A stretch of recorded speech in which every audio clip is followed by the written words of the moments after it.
to another episode of Well-Adjusted Mama.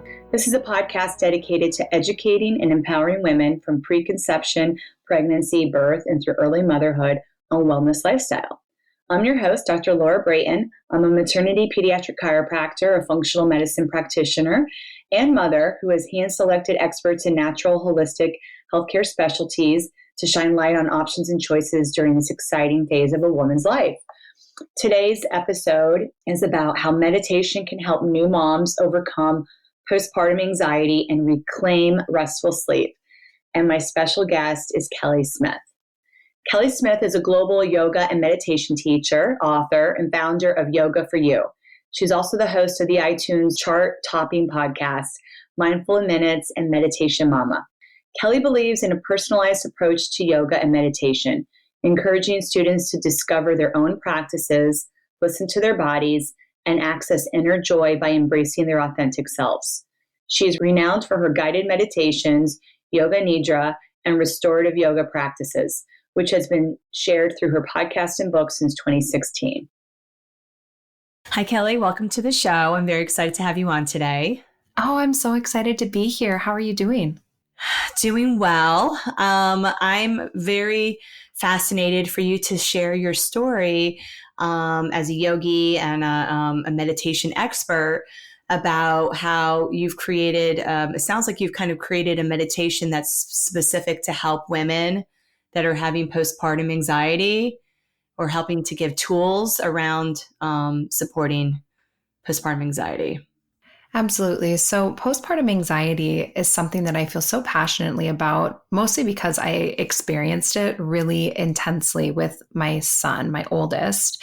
Even though I have been practicing yoga for years, like, I don't know how, like 20 years at this point, and then meditation for almost a decade and teaching it for the majority of that, I thought that I would probably be immune to something like postpartum anxiety. And it turns out that I wasn't. And I remember my son was a few days old. We had, brought him home, and I didn't sleep for 5 days in a row because I was so scared that if I fell asleep, something bad was going to happen while I was sleeping and I was going to miss it and I wasn't going to be able to help him.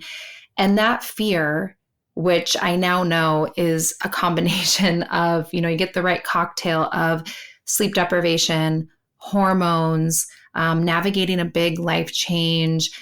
I'm someone who's disposed to anxiety anyways. It's part of the reason why I got into what I do.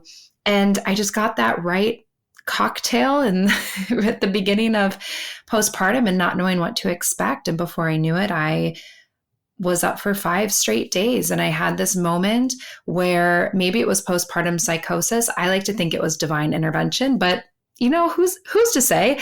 And I was standing there looking at my son, just watching him breathe because I was so scared, something that he was going to stop breathing while I slept. And I felt this presence come in and this like warm comfort. And I just heard this voice in my head. Again, this could have been psychosis, hearing voices. But this voice just said, "It's okay, honey. I'll take the night shift. You get some sleep and I'll see you in the morning." And it was so eye-opening to me in that moment that, one, I hadn't been sleeping at all and that this had gone too far. And I also felt comfort in that moment of like, I don't know, maybe there is something out there that can help me. And it really inspired me to not only understand anxiety better and to understand the connection between anxiety and the brain, but to also look at what I was doing for myself, even with my meditation practice and with my movement, to help support this thing that I now found myself in. And, what's a better motivator than wanting to feel like you have your life back and to not feel like you are just being ruled by your anxiety. So it really changed the way that I practiced and pushed me to understand more about the brain, and what's happening in that really specific window of time for women. Yeah, that sounds like your guardian angel was stepping in and supporting you. And we always have those angels around us all the time, right? So when we are feeling in our darkest moment, we can always call for help and divine divine intervention and support. Mm-hmm. Yeah, for sure. That's beautiful. It's something, even though I know we're talking about postpartum anxiety, it's something that I have learned in motherhood. I now have two. So I've had two very different postpartum experiences between the first and the second. But like, you can always ask for help, whether that's actually, calling someone up on the phone that's here on earth and say, help. But you also can always ask for help from something greater if you believe in something, or even if you don't, you just say, universe, I need some help. And it comes to you when you ask. That's right. That's right.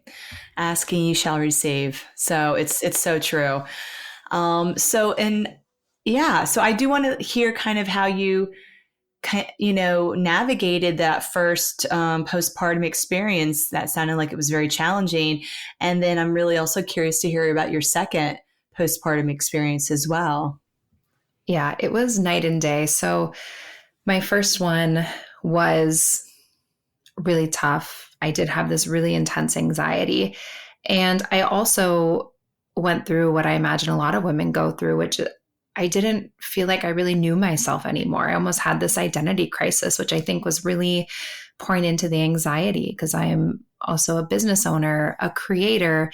And I was like, who am I? Who am I now? Am I just a mom now? Not that that's a bad thing, but is this what I do? Do I still have an identity? What do I believe? What do I think?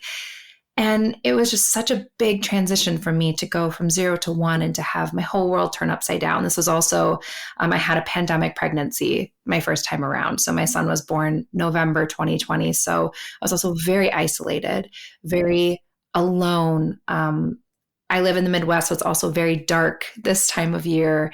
And all of those factors were playing into it, feeling disconnected from my body. And I had to really rediscover myself. And I had to do a lot of kind of body work, or more what I refer to as like nervous system work, the first time around, because I realized I was so dysregulated. And even though I was meditating, the kind of meditation that I was doing, whether it was, just sitting and observing my thoughts, all of a sudden these intrusive thoughts became so intense, so chronic, that it was hard for me to really sit with my thoughts, or kind of have what we call like an open monitoring meditation practice. And so I started dialing it back and just saying, okay, I'm just going to try to reconnect to my body. I'm going to do a body scan. I'm going to check in and say, how does my body feel today?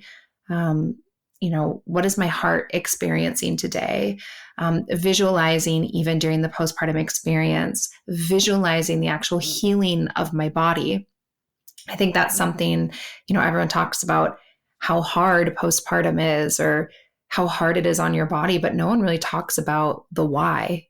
It's like everyone says it's so hard, but then you're like, but why is it so hard? Or like, what's actually happening in your body? And for me, visualizing the healing of my body, like the regeneration of the tissues, my body working with my baby to work on feeding, all of these things. I found that to be so helpful when I started going back into my body and supporting my nervous system and working with my thoughts instead of letting them really control me in a way. And I would say I was in the thick of it. I don't know, it feels like a blur now. But I would say I was really in the thick of it for the first at least 6 to 8 months. I didn't really start feeling a little bit like myself until kind of closer to that 1 year mark, versus my daughter, who just recently turned 1. Her postpartum experience was so different. It was really calm. It was really peaceful. I think there was a lot that contributed to that. One was I remembered what I went through with my son, and I tried to be much more proactive leading up to the second time around. So that looked like supporting my nervous system more all the way through pregnancy. And it also was having a better plan going into it. So I practiced protected sleep. Are you familiar with this practice? Yeah. So protected sleep is this practice where you basically say, okay, from this time to this time, I'm off. So I would tell my husband and say, okay, whatever we decided. It sounds so, anyone who's listening who's currently pregnant, and you haven't had a baby yet. What I'm about to say might sound insane. But you say, okay, I'm going to be unavailable and sleep in a different room, white noise on, noise canceling headphones on from 12 to 4 a.m. And I will get that 1 4-hour stretch of sleep every night. And if the baby wakes up, it's whoever else is on call, it's their kind of duty. And setting up this one window of what they call protected sleep the second time around was huge. And they say getting that one stretch of at least 3 hours is so important for your physical well-being, but also your mental health. So I practiced protected sleep. And then I made sure that I was meditating every single day for 10 minutes. Studies tell us 8 to 12 minutes a day is enough to get the physical, mental, emotional benefits of meditation. And so I took the pressure off of myself to say, hey, I'm going to meditate for 15 minutes, 20 minutes, 30 minutes, which I may have done before I became a mom, and be like, no, I'm already tapped out to the max. I have 10 minutes and I'm just going to do 10 minutes and I'm not going to beat myself up about it. And I remembered what helped me the first time: body scans, positive mantras, visualizations, sleep meditations to help me fall asleep. Because even though I had that protected window, doesn't mean my brain didn't want to be busy and keep me up. And so there's so many things I put into place to set myself up for success. And then I think a big piece of it was I knew what to expect this time. Nothing felt shocking and surprising, where the first time around, everything felt shocking and surprising. I had no idea what I was in for, even though I took the birth classes. I did all the things I was, quote, supposed to do. And I felt like I kind of knew what to expect for giving birth, but I really didn't feel prepared for what to expect after when it comes to like my body and just the experience of having a newborn for the first time. And so nothing felt wild and shocking the second time around, which I think allowed me to really embrace it and be more present that time. Right. Wow. So I love talking about the nervous system as a chiropractor. Love adjusting women during pregnancy and after birth, because I find that it does help get us more in our parasympathetic nervous system, which is where we can sleep and heal. And anxiety is essentially being in that oversympathetic part of the nervous system, right? That fight or flight. So I'm just curious what you did in that second pregnancy that you felt was helping to ground your nervous system and making you feel, I guess the word is maybe grounded for the postpartum period after the second baby. So one thing that I did was I tried to listen to my body more. I tried to be a little kinder to my body. Now, I was definitely busier the second time around because I had a toddler and I was pregnant, but I tried to give myself more permission. I think I felt this pressure, this internalized pressure to be like, oh, this pregnancy isn't going to hold me back, the first time around, and still doing all the things. Pretending that you're not pregnant, even though you are, because you don't have a baby to take care of yet. And being like, oh, and there's so many other layers to that as well. When you work for yourself or you have a business, it's also, if you don't get things done, it just means they don't get done. There's no one else doing them. And so, there was that component of still wanting to do as much as I was doing. And I get very, very sick through my very hard pregnancies. And so being kinder to myself the second time around and realizing like, okay, you know what? It's the end of the day. I kept myself alive and I kept my toddler alive all day today. My oldest just went to sleep and it's 7:15 p.m. Great. I'm going to sleep because I need it, because I've already given everything I can give, and trying to listen to that more during my pregnancy and honoring some more of that. Also, really I moved more in my second pregnancy. Oh, interesting. And I allowed movement to be whatever it was going to be. It could be yoga. It could be something else, just being open to what movement looked like. I tried to do a little bit more of that with my second pregnancy. And then the big piece was really honing in on the meditation that was connecting me to my body. And I also find it really helpful to do meditations that help me to connect with my babies. I did that both times. And I find it to be a really sweet practice where you can do these meditations where you're sitting and you try to connect to your baby, even when they're in utero. And that felt very calming to me. It felt like I was getting to know them even before I knew them, and that I was already kind of building that bond.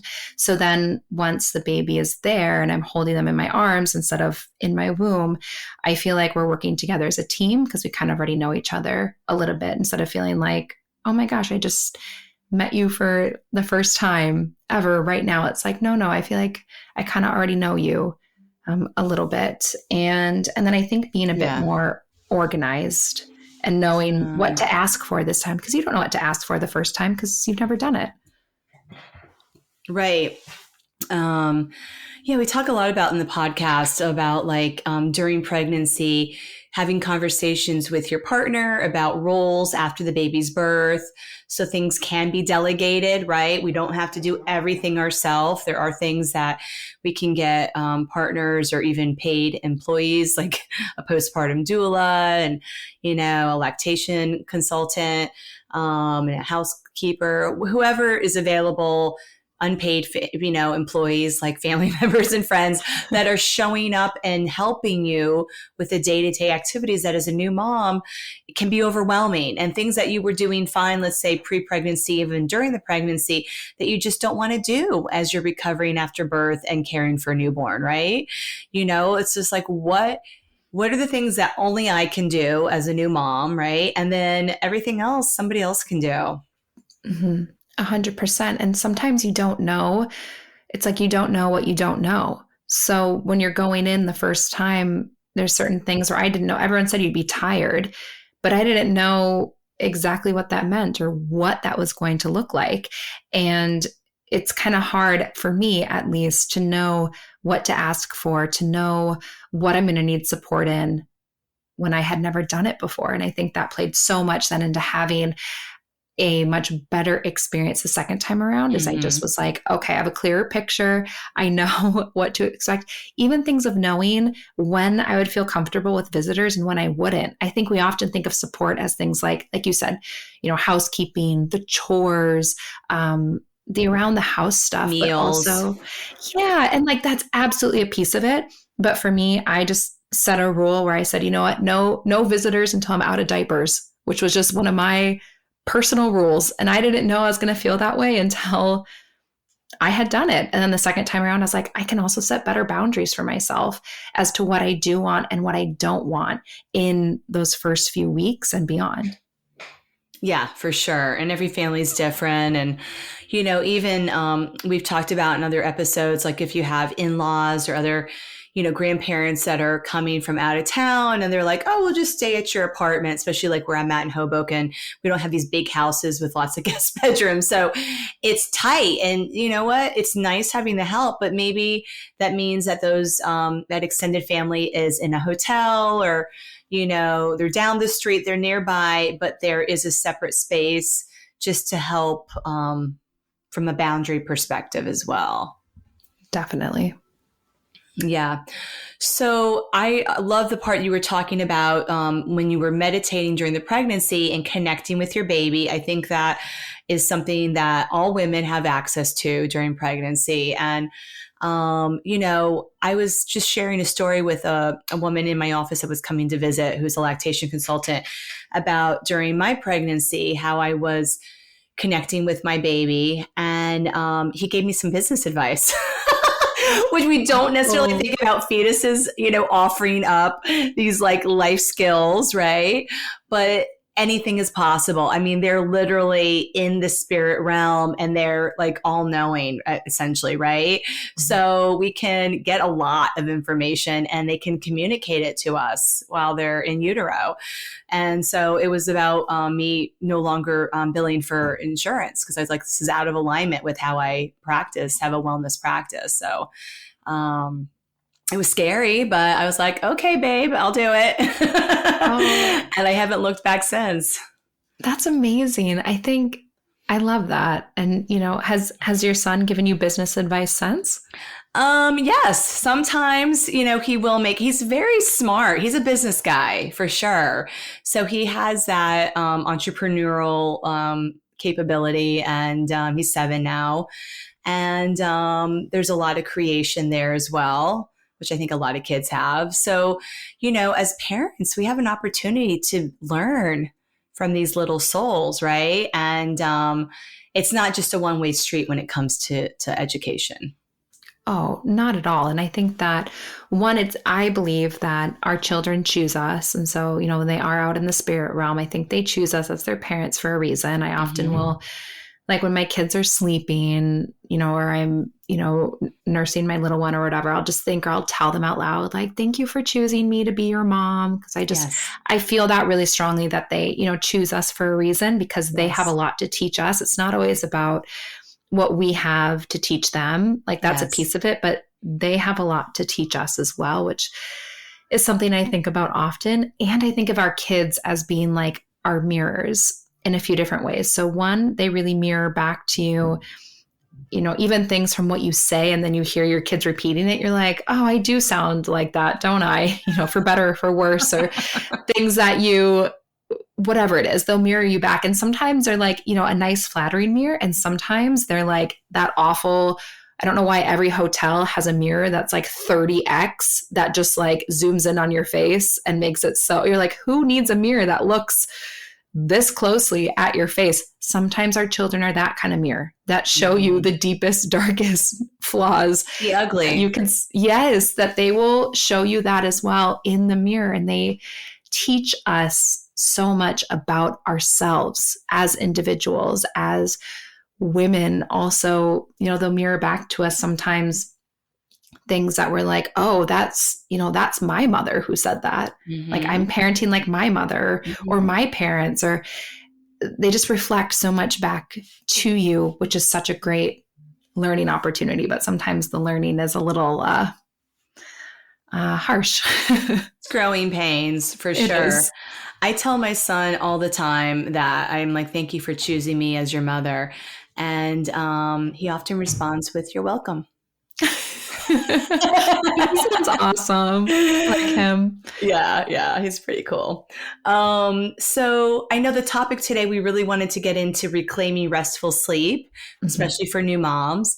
You talked a little bit about that protected sleep, which is interesting. I'm like, 4 hours, that's not enough. Like I want my 8, but I guess obviously if 4 quality hours is better than nothing. But is there an opportunity where there's even a longer period of protected sleep? Could it be a longer than a 4-hour window?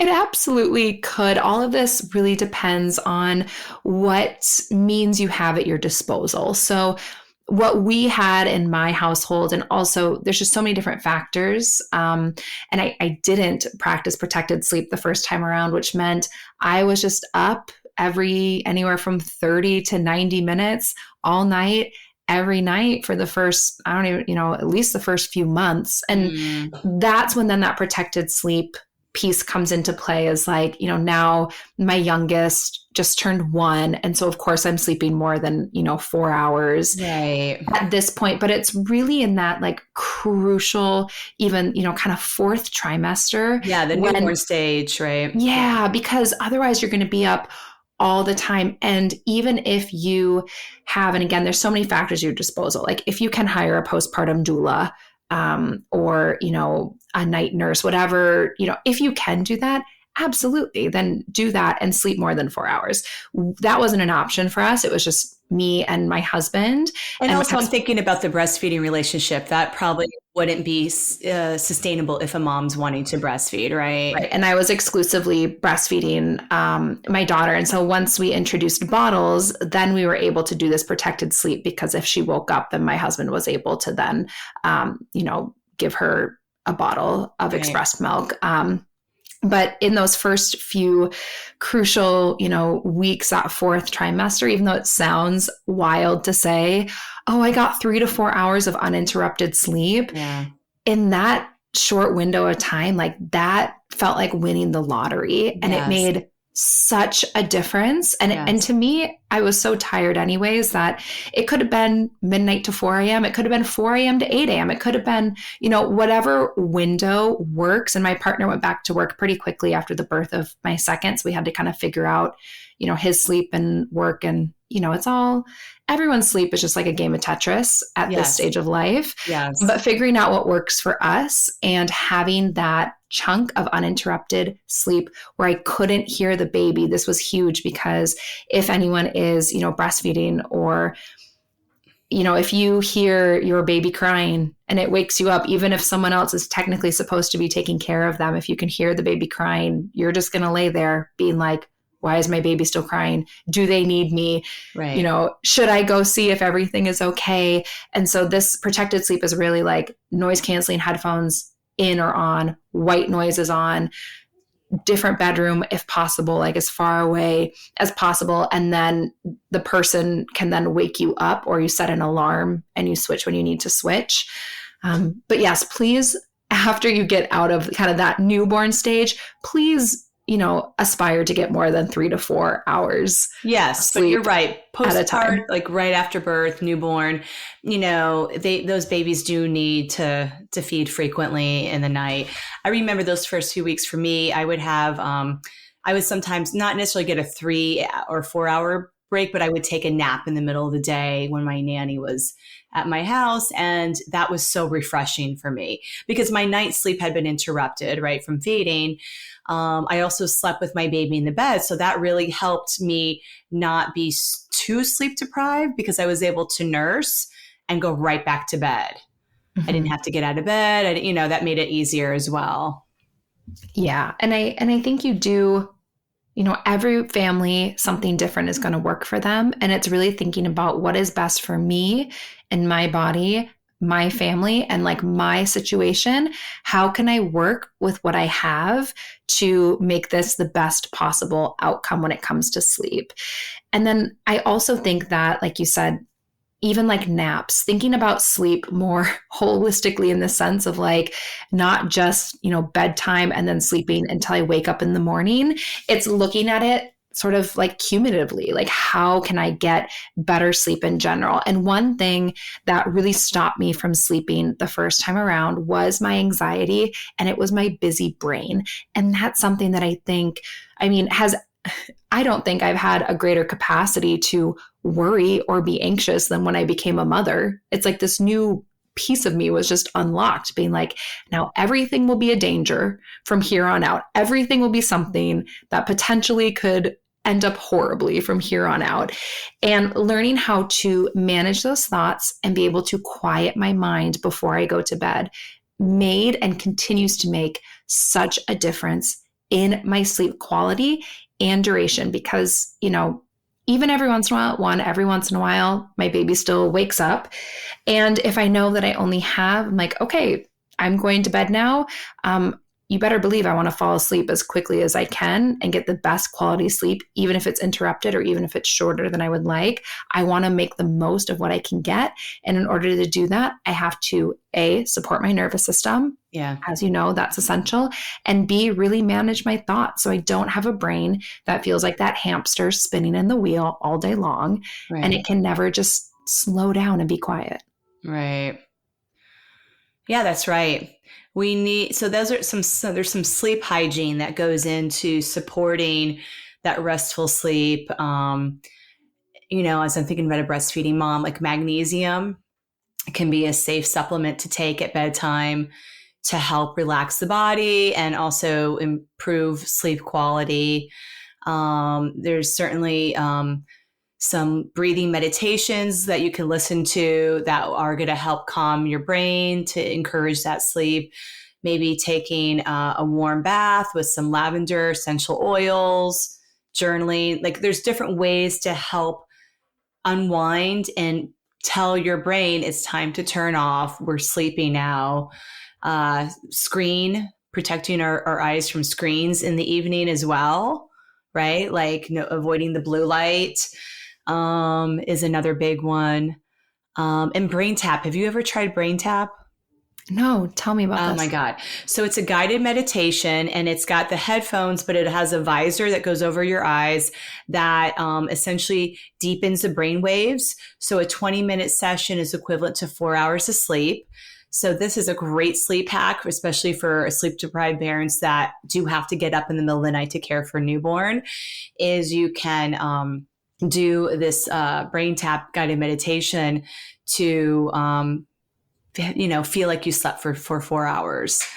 So, Yeah, it sounds like yoga nidra to me. Are you familiar with that practice? no.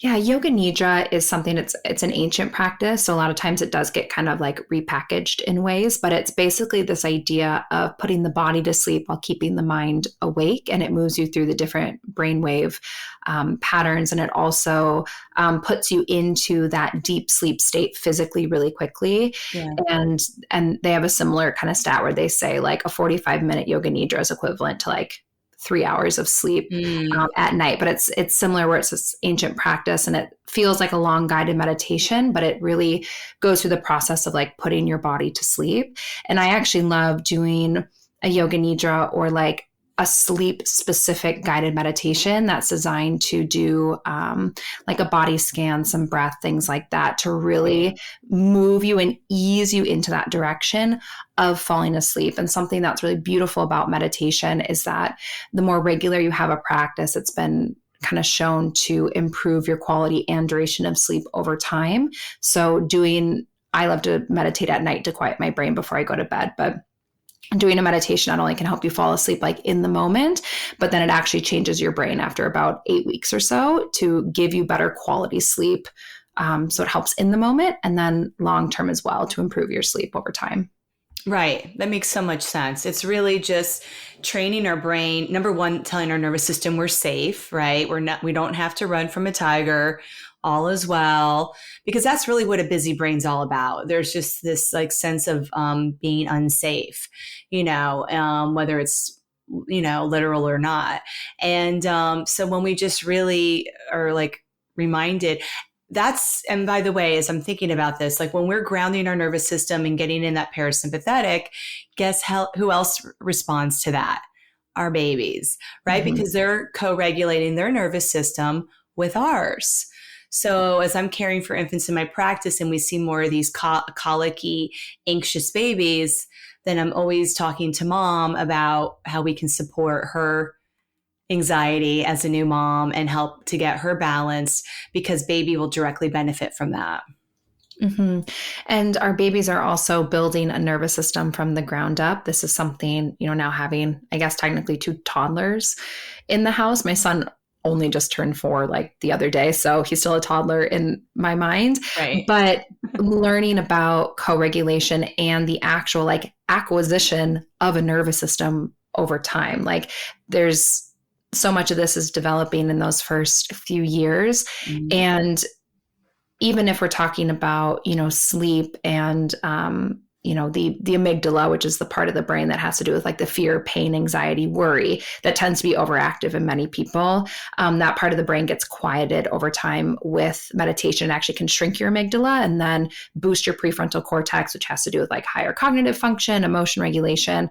So it does rewire your brain to have smaller physiological responses to anxiety triggers, but it also helps you to not be as reactive. And what that might look like is not snapping at your kids, not feeling like you're being held together by threads. Like when you have then those stressful moments, because there are many stressful moments in motherhood, whether you've been, your motherhood has been a week long or years long, there are going to be these stressful moments. And so being able to support your nervous system also kind of neurologically start to shrink that part of the brain that says danger, red alert, be on high alert at all times, is that it's going to help you also show up as the mom that you want to be. Yeah. Like no one wants to yell at their kids. No one wants to feel snappy. No one wants to feel like I'm so overwhelmed I could just cry. No one wants to feel that. And also if you feel that way, it's not your fault. I don't want people to, listen to this and be like, oh my gosh, I'm just the worst mom because I've allowed myself to get so dysregulated. No, I mean, of course you have. There's so much going on. There's so much pressure on you, so much pressure we put on ourselves. But there is an opportunity to kind of look at that and say, hey, maybe this isn't exactly how I want to show up. What's something that I can do so that I start showing up the way I want to? And for me, focusing on sleep, even if it's just bare bones sleep, supporting my nervous system, and then supporting kind of that reactive piece of me through meditation has been essential in feeling like more days than not, I'm able to show up more as the mom that I want to be instead of, the one that shows up on those really tough days. Yeah, so well said, Kelly. I mean, this is really allowing us to grow ourselves as a woman. So we show up as all parts of us, mother, wife, friend, sister, daughter, all the versions of us, business owner, all the beautiful hats that we wear as women.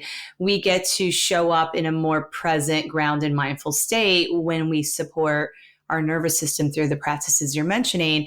And it's really allowing us to be the best version of ourselves, right? Because when we are overwhelmed and we're exhausted and coming from that place of depletion, we will not, live our best life, right? No, it's such a cliche, but you really can't pour from an empty cup. And, you have to think about one, recognizing when you are empty. And again, that's not your fault. But I think that we as women and as mothers, it's like we give all the time. We give, we pour into others. A friend of mine once said, mom is the power strip that everyone plugs like their charger cords in. And I was like, that's like it. That's exactly it. And so it's so funny. Yeah, but it's like, that's exactly it. Like you're like the power bank and everyone's just, pulling that power out. And so recognizing like when you're feeling like you're running on empty and what you can do about it. That's like such an essential piece, is realizing that you're giving. And when you have hit kind of that point of like, I don't have anything left to give, then looking inward and figuring out how can we start to replenish? How can we start caring for ourselves? How can we start to kind of fill that cup? Yeah, that's so important. What are some other ways that you find that can be helpful for new moms that are recovering from, potentially even a traumatic birth? You didn't mention how your two births were, but we do see that women that have more trauma during their birth are going to have a harder time afterwards. Yeah, and I usually keep my birth stories just to myself or between me and my children. And but what I will say is I've had two births, and I would say that one, I think any birth is a trauma to the body, no matter, even if it's like exactly what you want, like physically, it's like a major like medical event to your body. Like even if you think about, if this is TMI, you can of course clip this out, but you think about your cervix, like going from the size of a nickel to the size of like a big, like that is a major medical like thing happening in your body. So even if you have the most ideal labor and delivery and birth and all of that, it is still a trauma in a sense to the body just to have such a major event occur. So I would say that, my body experienced that physical trauma of just having such a major thing happen to it both times. But my son's birth, I would put as like, it was more of a traumatic birth, right. Where my daughter's was not. Right. And there are many different factors in that, but something that I found to be helpful after that, as I was kind of processing, and, it was so interesting that I even almost a year after my son was born, I realized that whether I had blocked it out or I wasn't, a big piece of it is I wasn't fully, present, like mentally there at the birth, as I was like, did you cut the umbilical cord? I just like turned to my husband a year later and I realized I had no idea like what happened. I was like, did you cut the umbilical cord? And I had no idea what had happened. He was like, oh yeah. I was like, huh. And I didn't know that's what happened. And something that I found to be helpful after that was kind of reframing and in my mind, rewriting my birth story in a way, like reclaiming it as mine. I found that to be helpful, and also holding space for like what I had just gone through, and that wasn't bad, that didn't make me a bad person, that it, holding space for I did, what was meant to happen happened. And it can be a disappointing reality, but it is the reality. And then working within myself to kind of reclaim that birth story and doing that through introspection, also trying to notice where in my body maybe I was still holding on to a lot of that fear. I had a lot into my second birth because the first one was so traumatic. Being like, I don't know, is it going to be the same this time around? It wasn't. It was like totally different. And yeah, thinking about healing my heart in a way and reclaiming that story as mine. And I've really leaned into this phrase for myself of, it can be a disappointing reality. And like, sometimes things are where you're like, it is the reality. It's not the one that I wanted or would have seen for myself, but it is the reality. And so how can I kind of reclaim this and work with this within myself? That's right. There's a lesson, right? Like that's in all these life experiences, whether they're what we want or not, right? So there's an opportunity to learn and grow from it and release as needed. And I know like a lot of the women in my practice, if they've had traumatic births, we talk about using hypnotherapy, which is similar to what I'm hearing you talk about.